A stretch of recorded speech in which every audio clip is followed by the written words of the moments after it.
And we're live. We're back. Let's run it. Talking Best Ball Mania. Yep. I mean, we're going to do a draft tune here. It's Best Ball Mania. I think one of these days on the live, we're going to jump on and do a 5-5-5 and see what that looks like. See what kind of psychopathic builds we can do. I mean, you went tight end maxing, and I think tight end maxing is fine if it's Browers and it's Loveland. If it's Bowers, Loveland, and McBride, you got to throw that team. You can't love it. You can't love the team. Something that Dylan, I don't know. I haven't talked to you about this, but it's like, I think sometimes people are like, oh, this number 2 pick has a set like a week 7 bye, and this other round 3 pick is a week 7 bye, and people avoid that. I don't think avoid that, like, because the thing is, people make a mistake.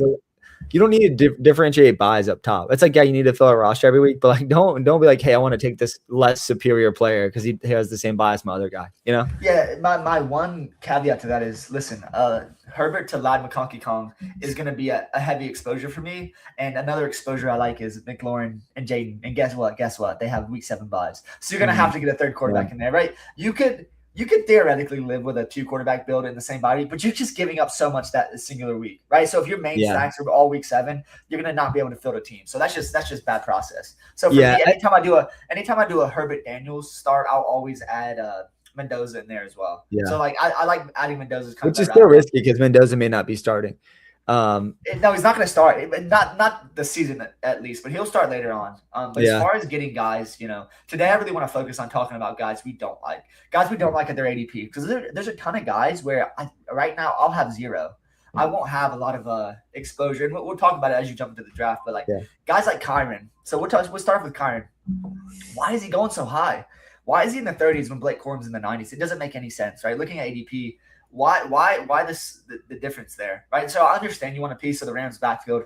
They're going to score touchdowns, right? Devontae Adams is essentially a goal line back there too, but why draft Kyron so high? I think I'll have 0 shares. I think I'll have 0 shares with Kyron and just play Corum. Because you're essentially getting Kyron Williams several rounds later. So what do you think about that? I know maybe you're a little bit higher on Kyron than I am, but I just can't fathom taking him. I don't like Kyron at all. But the flip side is I do like DeAndre Swift, and I feel like you could make the same case against DeAndre Swift. Like, I like Swift in the Chicago offense. Swift is going a little bit later. Yeah, and the difference is simply this, though, is like I think the running scheme in Chicago is going to take a step forward. And I think you were so right. You could make the same argument with Swift. I kind of like Monunga in that spot. Like I kind of like. I know that's what I'm saying. But I like Swift too because I like the Bears offense. So it's like you have to draft some Swift. I feel like if you like the Bears offense, don't just go Monunga because they may just go 50-50 split again. Like, and I think that could be a valuable role this season. Like, you could see double-digit touchdowns out of the running back. With all these teams going 12 and 13 personnel, like tight ends are in the field, it's going to just lead to more running back touches, right? So you're not going to get long gone are the days where it's just a completely consolidated backfield. Now you're going to get way more backfield touches for these split backs. And so for Kyron, like Corum and Kyron are essentially the same player. Like, by all metrics, they don't look any different to me. So it's just like, why just not take Corum? And Corum's younger. I mean, I think potentially they give the edge to Corum. The pass catching chops hasn't been there as much for Corum, so like that is a concern. We've seen Kyron be able to catch near double-digit catches in a game. Like, we've seen that. We just haven't seen that with Corum. That is the one concern that I have is like. Let's talk about your build. I want to talk about the build really fast. Sorry, Puka going 3 over Chase makes no sense. Always, I agree. Dude, that's another team I want to talk about. I mean, like, obviously you have all 5 offensive linemen. Joe Burrow mentioned that coming back to Cincinnati. I love Cincinnati this season. Like, my two favorite Super Bowl bets are definitely Cincinnati and the Chargers. I know they're in the same. Yes. But I love those picks. So, like, the NFC is tougher for me, but I've already laid, future bets on both those teams. I like them a lot. And I think there's so much potential bets, like, on both teams, because I like what you're saying a lot. And the Bengals defense got a little bit better as well. I want to talk about other guys in this first round I'm not liking. You got to go Genty here, right? That's your guy. I mean, dude, it's the exposure is crazy. I got to show it at the end. It's been too much. Genty's going to roll his ankle in the first week of the season, just break all your bags. But listen, I want to talk about another guy that's potentially going to go here soon, round 1, round 2 tournament. That I've been back and forth because I like this offense as a whole with Malik Willis, but I just can't draft A-Chain. Like, just the way Malik, like, you lost Nick Daniels as the play caller there, and you lost a guy that's going to dump the ball off. Like, you think on 3rd and short or 3rd and long, they're just going to dump the ball off to A-Chain, or Malik Willis is going to run. So you're gonna get A-Chain losing a lot of targets to a guy that's already a fragile back at his size. I think you could see an absolute downturn for him. So where he's going, I just can't do it. So he's going to be probably on the board right 1, 2. He's probably going to go right here if I had to guess. No, Brown. I like Brown over HN. Absolutely. Talking about the Bengals, Taylor, like you mentioned, Brown over HN all day. Brown is I love Brown. The problem is with the Bengals this season, I can't draft a lot of them because they go so high. It's like Jamar Chase, I love, but like you got to, it's like that's the number 3 pick essentially. You have to get that pick to get Jamar Chase. Do you want a galaxy brain take in the very last pick of the draft? It's Taj Brooks. Like Sam J. P. I mean, look at Taj Brooks could be something in that offense if Chase Brown goes down. Yeah. So this is a guy I haven't won a lot of, and I just the drum beat's good, but it's Kenneth Walker. Like I just don't have a ton of him. I like to pair him, and I kind of want to get a lad. Love it. This is and obviously we like the Week 17 matchup, but the other thing here is like Ken Walker. Like if he gets I don't know who's going to be the number 2 there. Emmett Johnson. Like, Emmett Johnson's probably definitely the number 2. I mean, there's rumblings that Rashad Smith will get cut. That's what I'm saying. So I have some bags of him. It just feels like Walker could get 20+ touches and like catch more passes in an offense where now you have the threat of Patrick Mahomes. Like, dude, we are so high on that Week 17 matchup with the Chargers and the Chiefs. So it's like getting some Ken Walker lad exposure. Yeah, giddy up to that. Listen, I kind of think I've soured on Hampton a little bit. I know I've been pairing Hampton with Genty in this kind of draft range you're looking at, but I kind of like Walker better because Hampton having Keaton Mitchell there, I think there's a little bit more of a red flag. Kenneth Walker is competing with literally no one. I mean, he's going to outtouch Hampton for sure. And could it be a better run scheme in Kansas City? I think it might be. Yeah, I mean, I have the concerns I have there is like I think Hampton may be more talented. I don't know. I mean, maybe that's a hot take. Maybe Ken Walker would dispute that. I feel like Hampton may have more upside. I do feel like because the issue here is I just don't know what's the touchdown upside. Like I think the Chargers can win the Super Bowl. Like I don't see Kansas City in this iteration of Kansas City win the Super Bowl. I wonder if like some offensive games won't be as good. Seattle ran so good last season. Kenneth Walker scored a bunch of touchdowns. I just don't know if you'll have that here. That's the concern. If you want to win this best ball, $2 million, right? We're looking at $2 million purely the last week of the season, Week 17. Like getting that stack, getting we're looking at 2 good defenses in the Chargers and the Chiefs, right? But the potential for that to be a shootout still high, right? We see 2 good offenses and 2 good defenses. We can occasionally win out on the offensive side. So, yeah, and the guy I'm going to go here, and this is not going to be too much of a reach, but it'll probably just be a lot. I want the Week 17 correlation. Yeah, it's not reach. Yeah, and then what I'll probably come back, and this isn't like I just love so much is Luther Burden. I'm high on the Bears offense this season. I love Luther Burden. I mean, for those, and I like to start, just to full transparent, the start you have, I love Genty, Walker, and what I've done here in a similar start in a similar draft position is I've gone Ladd and Loveland and Ladd and Burden. I kind of like getting a Bears pass catcher because if you told me Loveland out targets, out catches, out produces Burden, I wouldn't be surprised whatsoever. Like as far as on the field production, plus you get that tight end one. I think McBride is another guy we haven't talked a lot about. I'm just down on him. I just think he's not going to produce the garbage time stats we saw last year, and obviously he's a talented player. Just the quarterback uncertainty there, I just can't get any of him. Yeah, I'm with you on that. Like he's so talented, you have to consider him still. But man, there's like a concern that they're just not gonna be as good. So yeah, for me, it's gonna be just kind of avoid that. I'll go running back, receiver there, and kind of just avoid the Trey McBride option. I'm here back on the clock. Pick number 33. I'm gonna go Ladd here. It's between him and Luther. I mean, you can get Luther still, right? Yeah. Like you can still get Burden, and then or Loveland, and starting RB, you kind of feel safe. Okay, guys, separate bye weeks, we're good there. Yeah. Genty and Walker, if they stay healthy, they'll carry the team. See what I don't like? I really don't like that McCaffrey, Barkley, McMillan start. It's not just the Week 17s. There's so much fragility in Barkley and McCaffrey staying healthy, and we said the same thing last year. And McCaffrey was amazing, but in underdog, it's half point PPR. You're not getting the full McCaffrey experience, and from like an efficiency standpoint, he just wasn't very good. Like he caught a lot of passes. He just was not efficient. I mean, he's essentially a slot receiver, but in between the tackles, he was just not a good runner. Yeah. You look at Hengel's team, it's Cook, Brown, Scatbo. I don't know if I love that as my 3 running back build because there's some fragility there. And then it's like Ibuka is your number 1 receiver. I really don't. A guy almost lost his foot in Scatbo just coming off of that major injury, the dislocation, the tendon rupture. Like what? I can't do it.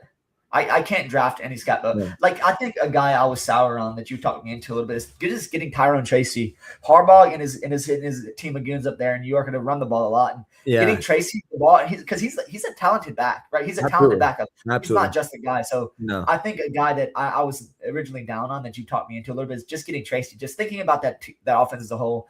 Neighbors is going to start the season, kind of questionable as far as health goes. Scatbo obviously looks like he's going to be healthy to start the season, but are they going to give him a full workload? And Tracy showed at the end of last season he was solid. So getting him in the late round is totally fine. Yeah, I went Loveland there, and partly is because I'm going to target some of the receivers here soon, like Worthy, Golden, and and those guys. I could see Golden being the best receiver. Like this is a long shot, but being the best receiver in Green Bay.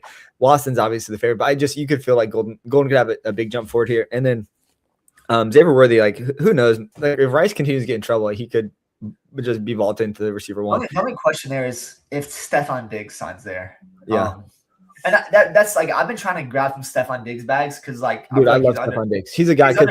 He's undervalued, especially definitely where he's going now. Like I like him a whole lot. And a guy I kind of would like to get here with my next pick. So it would be in between like a Rome or Christian Watson. I have Loveland, right? So there's some incentive to go Rome, and like we've seen Rome has upside on a slate to slate context. But like I also really like Christian Watson. Like that's the other guy. That we're high in Green Bay. I mean, I think the week correlation is the week 17 correlation is what's important to me. And that's good, but right, you're dealing with a terrible matchup with Stingley and the Texans, and if everyone's healthy, week 17. Yeah, and that you mean Christian Watson? That's the that's what I'm referencing. But like once again, if you look at the board here, I mean, a guy I could occasionally go. I can't see your board. I can see just like who's been drafted here, but I like Bashal Tutin a little bit. Is running back 3. I think it's kind of nonsense that they think Chris Rodriguez is going to lead that backfield. I think Bashal Tutin's explosive. Yeah, absolutely. In a Liam Cohen offense, Taylor, like he could be an absolute problem. Yeah, like, I'm a little bit more concerned about Tutin. I like some guys off though. Would you be surprised if Bashal Tutin's better than Judkins, Williams, Henderson, Irving? No, I mean like even the guys he's going right up front of right now, like Jadarian Price. Like who'd you have, Jadarian Price or Bashal Tutin? I'd rather have Bashal Tutin. Like week 17 matchup, isn't the end all be all, but it's the Commanders. Yeah. I'm torn at this pick. I feel like I do. I don't have a lot of Rome, right? He could fit the stack, so maybe I go Rome if he's available. I have a ton of Christian Watson. I need another receiver. The issue, I think it's like I don't love having like the 1 and 2 as my number 1 and 2 receivers from the same team. Just to be honest, like I don't like to have Luther and Odunze and then Loveland. Like that's like it's gonna be a tough click. I think I'm gonna go Christian Watson. I just feel like then I create more upside for my team. And I like him a ton as a receiver 1, and like then I can potentially get a Green Bay stack. I know you're not as high in Green Bay as I am, but no, I like them. Obviously, the week 17 matchup is concerning, but the guy Watson's explosive. Like, see, Tutin goes right after, and that's kind of where like my condition is like, do I go Tutin or go Watson? And Watson carries so much upside. You got 2 onesies and McConkey and Watson. They're kind of and Love is a great throw of the ball, right? So he's going to be able to bring along guys like Golden Watson, Jaden Reed. It's just like the uncertainty. Watson's had a lot of health issues in his career, right? So can he stay healthy for a full season?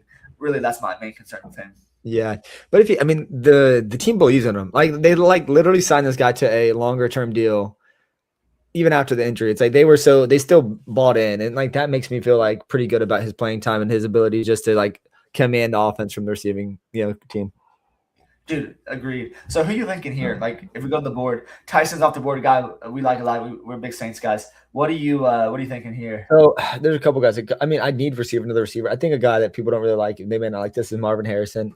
He fits like the receiver. That's the guy I was gonna say. Yes. Yeah. Yes. I'm so high in it.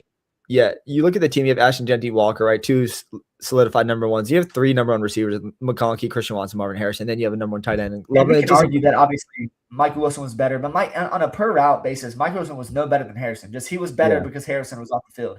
Obviously, 100%. You have McBride contending there, but there's a new offensive system.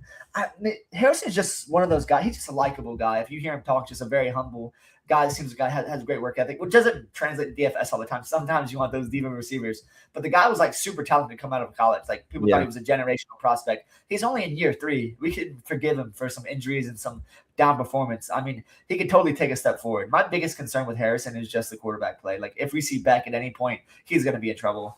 Yeah, that's a concern. But man, they're still going to throw the ball. Like they're just going to turn into a run team that never scores touchdowns. He'll still be the number 1 in my eyes, Dylan. So I think that's worth in itself. Like I think you keep him on the board. Continue to consider him. The next pick is going to be interesting. I kind of want to get like this is a guy I don't know. I think I'm higher on him than you are, but Tucker Kraft, like he was so good last season when he was healthy in Green Bay. He looks like he's to be healthy again. I just believe in the vertical attack from Matt LaFleur.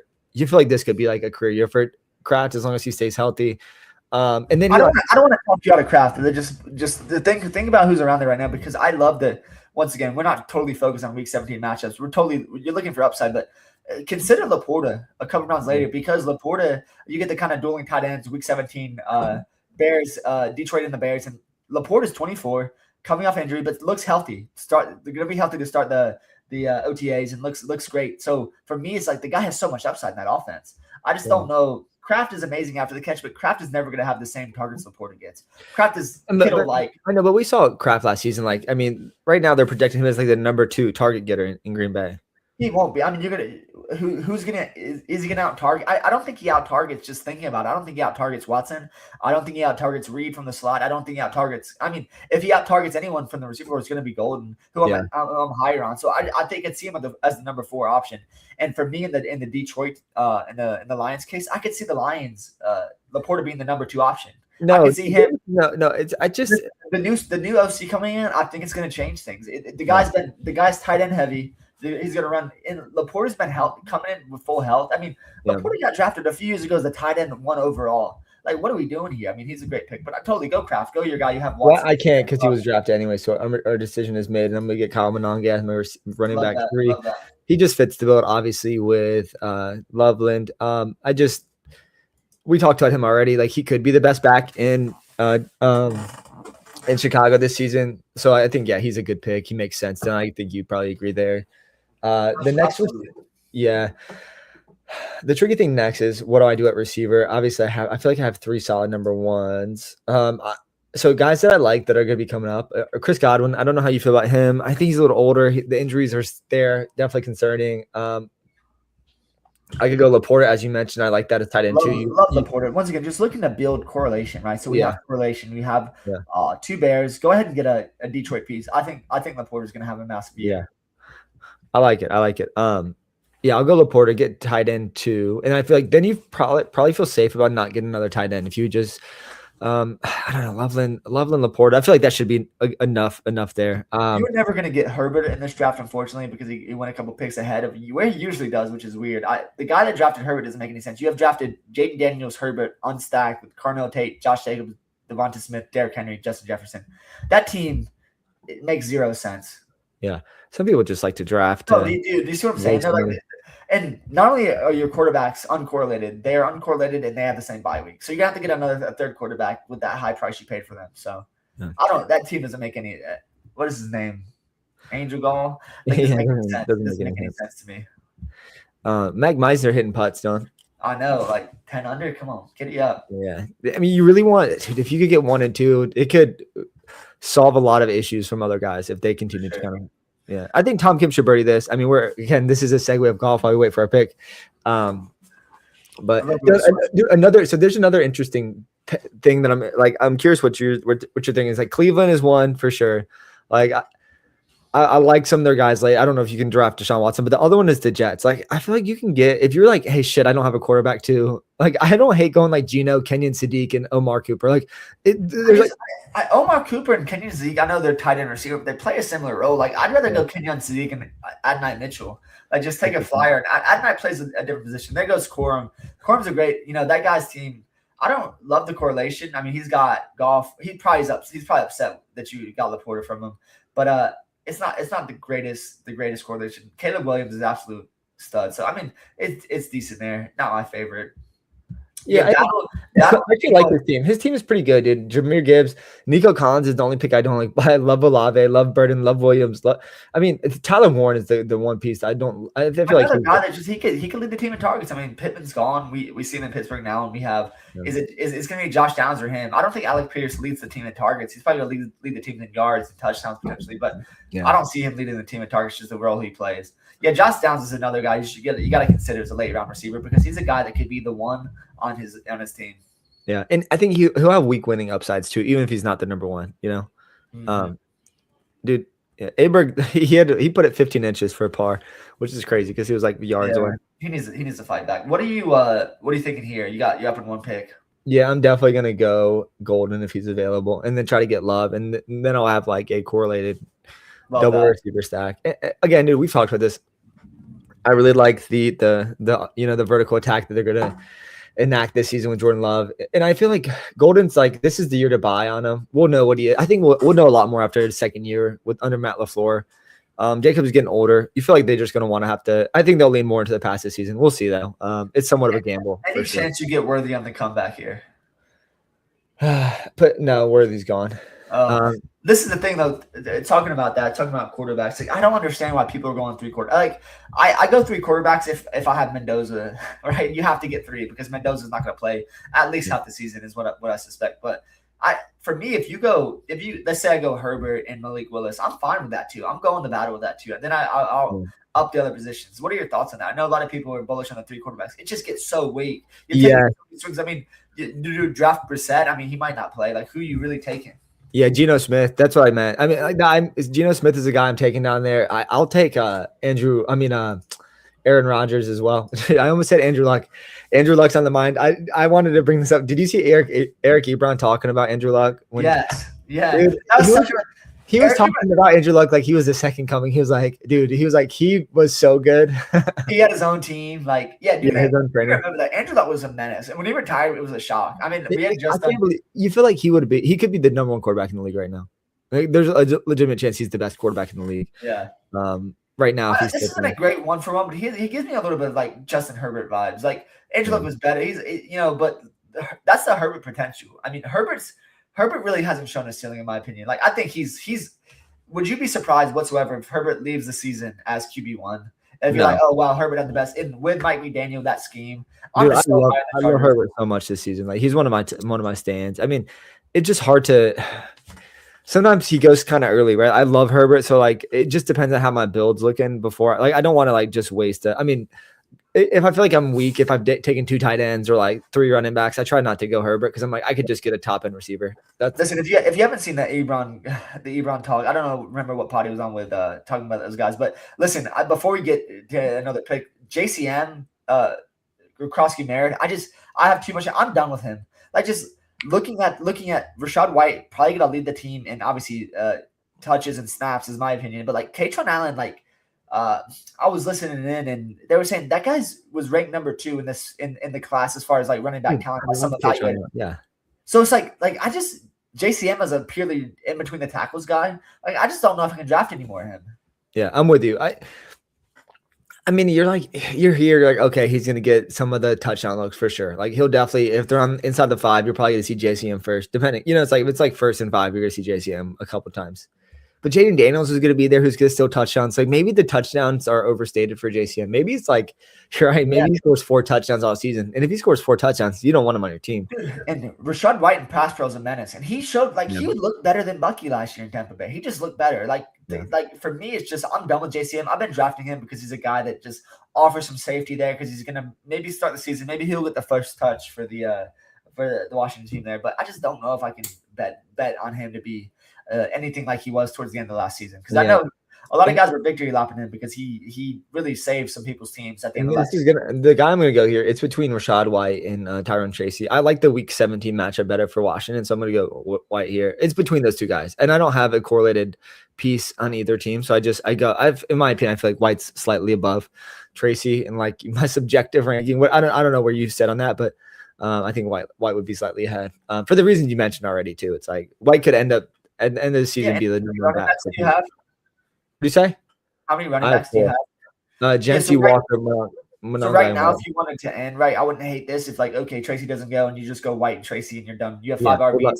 100%. Go to battle with those guys. You just go him. Yeah. 100%. And then you don't need to draft another running back with this team. This team is solid. These guys, what are the bye weeks look like there? Let's see. I'll pull it up. We should be fine. So 13, 5, 10, 7, 8, all different. Receivers, I feel like we'll scoop up some now because I think we're good at every position. We'll probably go receiver out the rest of the draft. But I mean, even with that, it's Ladd McConkey, Christian Watson, Marvin Harrison, and Matthew Golden. Like that, those are top end guys. Like you feel really good about having those guys in your team. Maybe outside of Marvin Harrison and Golden, but the other 2 are like bona fide starters. You know who I'm going to say. You need to draft Jalen Naylor. You need to get those Oakland guys. I keep calling them Oakland, Las Vegas guys. Dude, I was in Las Vegas. Their stadium, I mean, it's sick. It's a sick. And playing indoors there, just like it's a sick stadium. Like, the guys I want to go next, I want to go Naylor and Isak Tesla. Isak. Yeah, Esau. You Dude, love Paredes so much. What? You love Paredes so much. You just I Esau know, just dude. I have Paredes on the mind. I love Paredes. But dude, I don't love it. I don't love Tesla because what is he at best number 4 target? He has explosives at times, but unless Jameis or Amon-Ra go down, like you're not going to see a full route share for him. Yeah. The question is though, like you're in between guys like Antonio Williams, Denzel Boston. Do you like him? Scroll down so I can see the board. Who's up? Yeah. The thing for me here that's tricky is though I like him because I feel like that offense is going to be better and the week 17 matchup's good and it's like a correlated like hey, this is the game Tesla scored a touchdown and had 112 yards because he will have those games. And it's just like, to me, it's like better pick than Stripling, a better pick than Antonio Williams. Like even Denzel Boston, it's just like the volume will be there in Detroit. It's going to be so sporadic. You'll have 3 or 4 weeks, but those 3 or 4 weeks could be really valuable because he's so talented. Denzel Boston for Washington was amazing. Like God he was electric in college, but just like how is he going to fit on the Cleveland team? I'm not sure. I don't know how anyone did. The Cleveland team's it's a bit of an enigma too. So you're not sure who you want. Dude, Deshaun could be good. Like not good, but better than what they've had. Yeah. So Naylor's gone. And so I'm going to queue up Tesla here. Excuse me. The thing, Trey Tucker, do you like Trey Tucker? I'm just not. I don't know how much how bought in I am to Trey Tucker. I'm not bought in. Okay. Yeah, there's something a little bit.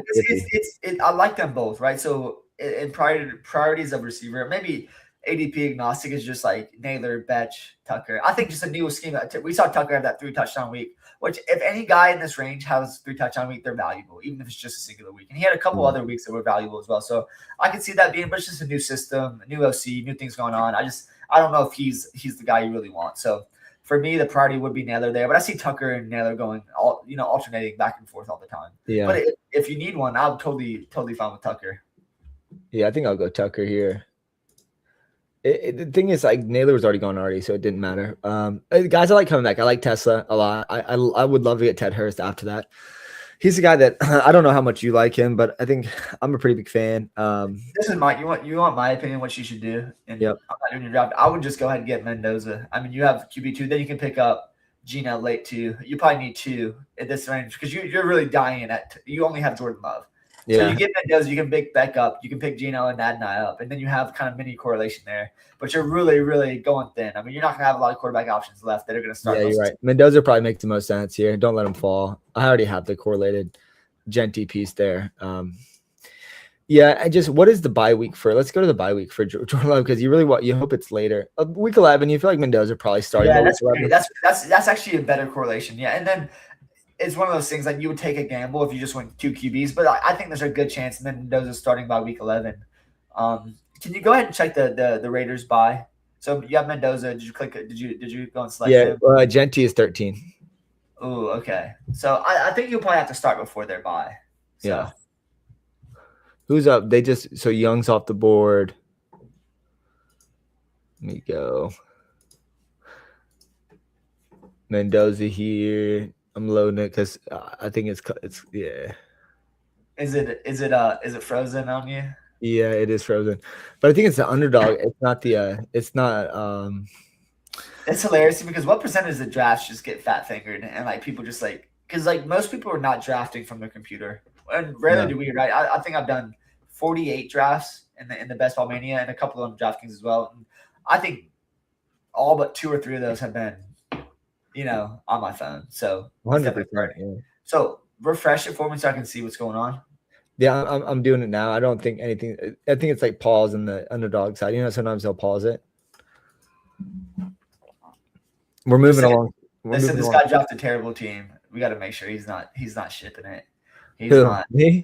No, not you. Yeah, they paused it. They're back. It's back live now. I've never seen them able to pause it and then like get back and like make it relevant again. All right, let's go. Let's see what we can pick up here. I definitely receiver the rest of the way. I just don't need another position outside of quarterback. I feel like quarterback's a little bit risky. We're taking a little bit of a gamble at quarterback. Jordan Love and Mendoza, but I feel really good about the rest of the positions, Dylan. I don't know how you feel about it. But I feel great. I feel good. Run through the team real fast so I can just get yeah, hold on. Let's see. I'm gonna get Mendoza here. So this is the QB2. We're hoping he's there by week 11. This is a gamble. So I'll just go through it. We got Love, Mendoza, Genty, Walker, Monongai, Rashad White, Tryon, Tracy. I mean, the running backs are definitely a strength. And then we have Vlad McConkey, Christian Watson, Marvin Harrison, Matthew Golden, Trey Tucker, Colson, Loveland, Laporta. I mean, you have a lot of strengths. Like I think running back and tight end are really strong with Loveland and Laporta, and obviously running back combo Genty. Just looking out as far as pod advancement goes, just looking at this simply like just there's a like you could totally just win immediately at running back and tight end.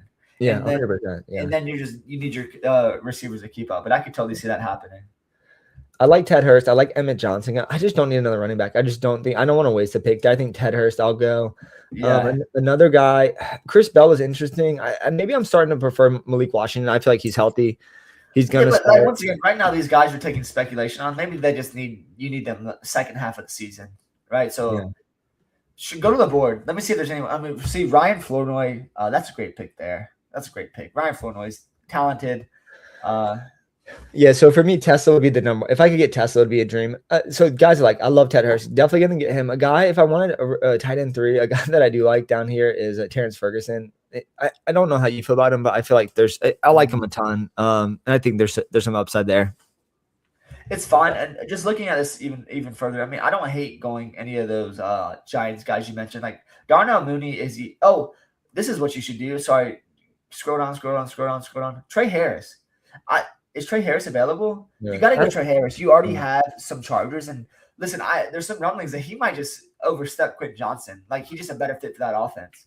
So I'd be absolutely stunned if he took. He's not gonna take Quentin Johnson's role. They're gonna be different guys. Quentin Johnson is your big body receiver. Trey Harris can win down the field. He's more of a speedster type, but I think he's gonna fit that Mike McDaniel scheme. And I think we could potentially see more boom weeks from him. And the underrated thing about Trey Harris is he's an amazing blocker. So and Mike McDaniel usually utilizes a lot of that. So getting him on the field to block and potential opportunities even more. So that'd be my. This golf course is eating people. I'm kicking Bradley's +3. Like so many guys that are good golfers are just like it's hard out there today. JJ except for JJ Swan and Matt Meisner apparently. Yeah, they're playing well. Which you love to see. That's what I mean. You need the high low. You're happy with that. You want to get out of the day with some upside and with some guys that can chase. That's how you set up for a showdown win on Sunday.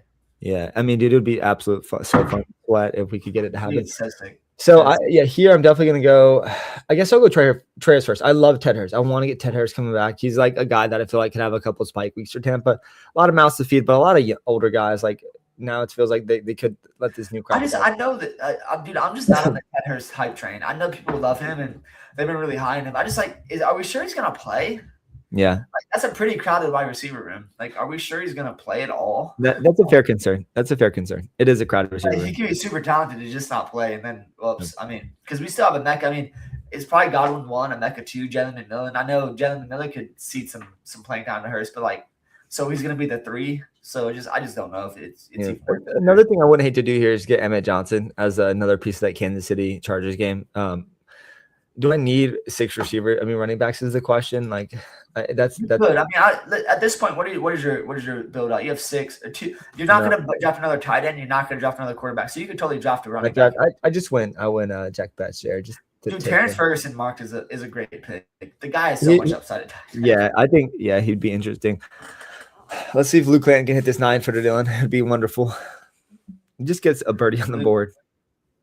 Yeah, he's riding the struggle bus, but to be expected here. It's a lot of guys are. Yeah, you'd much rather have the guys run to the top. It's okay because there's so many guys shooting over today. Oh, 100%. This course is showing its teeth. It is not the score fest everyone assumed it might be because of the soft conditions, but it's also playing a little bit harder today because there is some wind. There's some other. Did it get super soft? Yeah, so it rained a lot this week and it softened it up a little bit too much for these guys, and they took advantage of it the first day or two. But yeah, listen, go through your team. So how many picks we have left? What's the board look like? You have 1 pick left or what? I think I have 2 left. Yeah, I have 2 left. So I'll probably go Terrence Ferguson if I could get him. And then probably just end with Adonai Mitchell. How do you feel do you like the weekend? I'm so torn at Adonai Mitchell. But I like him. I think he's talented. And if he starts, I think you just draft him because I'm not sure if you have a lot of shares with him. Down here just taking absolute swings. And Adnan, we saw him be a good receiver last year. Like, I just don't understand like why we'd be too worried about him. You know, we saw him be good towards the end of the season with bad quarterback play. Yeah, and like then he still has an elite separation. He can't hold on to the ball. That's the concern you have. Is like, how much is the coaching staff going to trust in a guy that can't hold on to the ball? You know, and so like that's the frustration that I have. It's like, okay, do they limit his snaps because he makes foolish plays during the season, and then you just like have a wasted pick? But I do feel like there's some upside, Dylan. I feel like there's some upside there for sure. So I think I'm gonna leave him on. Would love to get him and Adnan. I mean, so Terrence Ferguson, Adnan Mitchell was my last couple picks. Who did the Jets play week 17, Dylan? I think it's the Bills.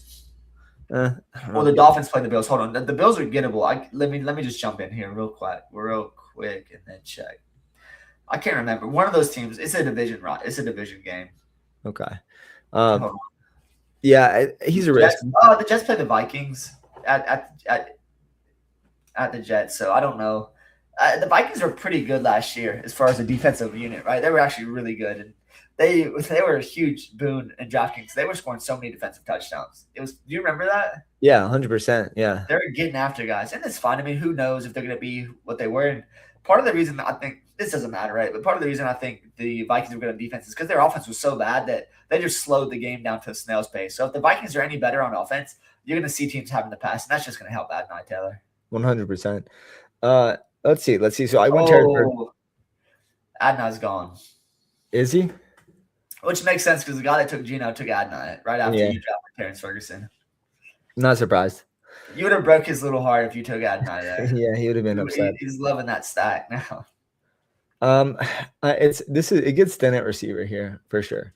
I guess Chris Bell if he's available. I mean, I still like Chris Bell. You gotta start taking my boy Jack back a little bit later so his ADP doesn't get steamed. I want to get him free in drafts. I mean, a guy you could draft here if you wanted a Dolphins receiver that has some potential starting opportunities. Douglas. Yeah. Yeah, I don't hate Douglas either. He has some talent. I mean, he's a big guy. I don't know if he's going to be an NFL caliber receiver, but I don't think anyone for the Dolphins right now is. I like Malachi Fields too. I don't know how you feel about him. Yeah. I mean, he's going to rotate Darius Slayton, Malachi Fields, Darnell Mooney. Tell me what they're different at. Like, tell me what makes those guys different. I think they're all really similar. Yeah, they are. They're all very similar. But I think I'm gonna take Fields. I just like there's potential upside. There's some unknown, and for the last 18 round, Mr. Irrelevant pick, you could do worse. You love when you get a Mr. Irrelevant. It's just Jack Beck that can just sun run. Yeah, if anybody scores for you, you'll take like anything that can score there. But what do you think? I mean, like I like the draft. I feel like the only weak position is potentially receiver. I'm gonna share this and you can see it. Just grade it. I don't know if I like it as much as the Bowers Loveland one, but whoopsie. What do you think? What do you think though? Dude, I love it. I think that's a weak quarterback. Quarterback is a bit of a concern. Then you have Genty, Walker, Bananga, White, Tyron Tracy. Really strong at running back. You feel everyone is going to contribute. Like maybe Tracy and White do a couple weeks, but you feel like Walker and Genty just carry the ship on the team. And then Ladd McConkey, Christian Watson, and then Marvin Harrison. All questions coming into this year for sure. Like a bunch of questions there, but like there's so much upside. Then Matthew Golden, Trey Tucker, Trey Harris, the Trey brothers, Jack Besh and Malachi Fields. So like upside, and then I feel like tight end is obviously locked. Tight end's so much upside. You have Loveland LaFleur who should score every week for you, and then they have Ferguson who has so much upside. Yeah, Ferguson's the type of guy that can just have massive weeks at a time. So 100%. Okay, I like it. Do you want to do? Are you doing the draft now? Are you? No, we'll jump in tomorrow. I'll do the draft tomorrow. Okay. We got baseball. We got Pirates versus UNC today. Let's go. Yeah, let's go. I'm rocking the ECU. I think this is going to be a tough game. If we win this game, there's so much momentum. We can win this. This regional is going to be tough to get out, though. Like we're going to. If we win this game, it's going to be absolutely nuts because this game could go two ways. It's either we win a tight one or we get absolutely steamrolled. Yeah, I don't think. We can't. I don't think we steamroll this slot. It's going to be absolutely. We need to put our bunting work to them because honestly, it's sad, but we don't have good exit velos on our team. Like you see, like Grady Lanahan is our freshman. I think he hits the ball the hardest on our team. We just don't have a lot of power backs. We got to find our way. We got to work some magic, play some small ball. We're gonna have to score a lot of runs. I feel like to win this game. I don't feel like we win a close one again. We need Sean Jenkins to shove. Sean Jenkins needs to give up 2 or less, and we'll have a chance. Yeah. All right, man. Well, we'll sweat some golf. We'll be back. Best ball tomorrow. What do you think? Let's do it. Best ball weekend. Yeah. hopefully we have a sweat come the $2 million week 17. We'll see. Let's see. Yeah. I'll be there. I mean, not because I like trying. I'll be 150 in that. Yeah, for sure. All right. Well, let's see if our boys can run. Hopefully, Meisner's got 7, so let's end on that. All right, let's go. All right. Later, folks. Later. Yeah, we need that.